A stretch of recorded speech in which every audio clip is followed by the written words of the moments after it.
Molecular biology is a mixture of fields. Molecular biology has drawn its origins from our ability to look at the chemical level of genetics for an assortment of species. What do molecular biologists do? There are varied occupations for molecular biologists. The first molecular biologists were geneticists and physicists, but more particularly, the field has been dominated by geneticists who have decided to look at individual species and see exactly how they work, from the subatomic to the macromolecular level. And when I say macromolecular, large molecules like protein and DNA and large complex sugars like carbohydrates. The first molecular biologists were geneticists who wanted to know, how do we get from a simple DNA molecule to a complex animal like a frog, for instance?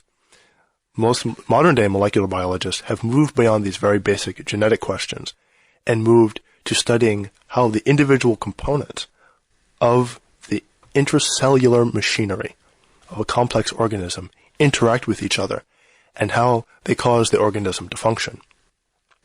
How are the genes within the organism turned on and off? How is the internal cellular physiology of the organism regulated by the movement of proteins and the interaction of proteins within the given cell? Most biologists, most molecular biologists, study this on a day-to-day basis. They use varied techniques to manipulate the DNA of small organisms, from as small as yeast and bacterium to animals even as large as frogs and mice. The intent is to look at how an adult organism functions, and these are the primary concerns of the molecular geneticist. Another field in molecular biology is referred to as developmental biology. The sole purpose of developmental biology is to look at the development of a unicellular egg into a complex organism, such as a newborn mouse. How do we develop in the uterus? The focus of developmental biology is to look at how genes are turned on and off, and how they therefore regulate the development of nascent structures within organisms, within the womb. How do we develop 5 digits instead of 6? Why are our eyes in the middle of our heads rather than, let's say, on opposite ends of our shoulders? How do these things happen? How does the simple linear genetic code of DNA spatially regulate the development of organs in 3 dimensions? These may seem like questions better given to a mathematician, possibly better given to a physicist. But despite the seeming move from linear DNA information to 3-dimensional beings, can actually be very easily explained using the modern techniques of molecular biology.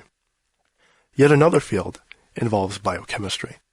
Biochemistry has been used to identify mainly the structures of organisms, and particularly the structures of small macromolecules. This subfield of biochemistry would be referred to as structural biology.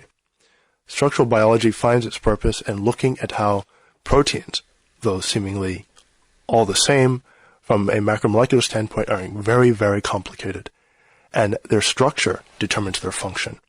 This structure and function interrelationship is the principal dogma of structural biology.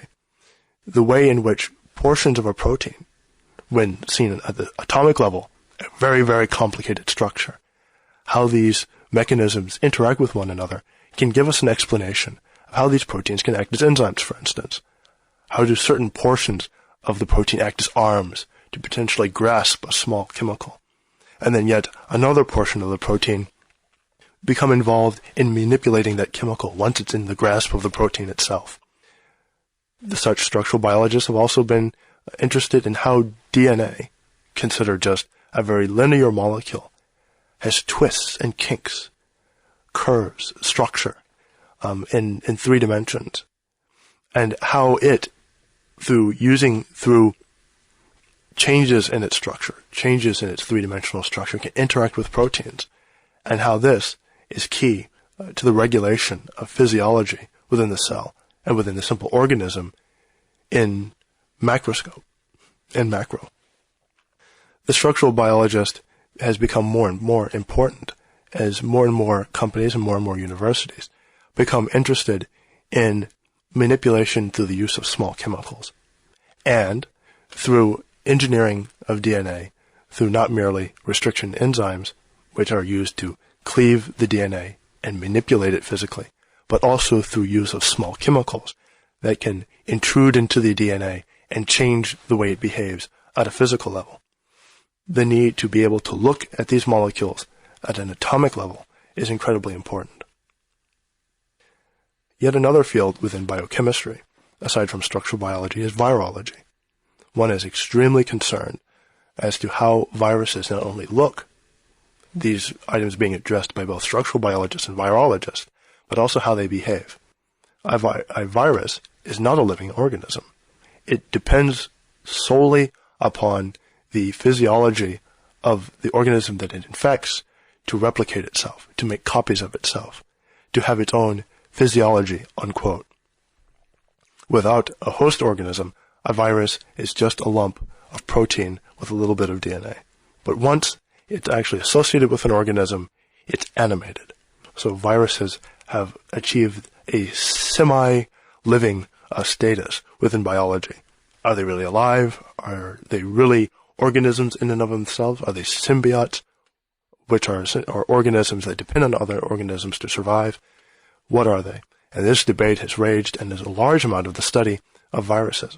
We want to be able to understand how the virus does what it does within an organism and how it causes disease. These are just a few of the fields within molecular biology, all of them separate in their fiefdoms, as is true in any university, but yet at the same time all integrated in the common cause of understanding life on this earth.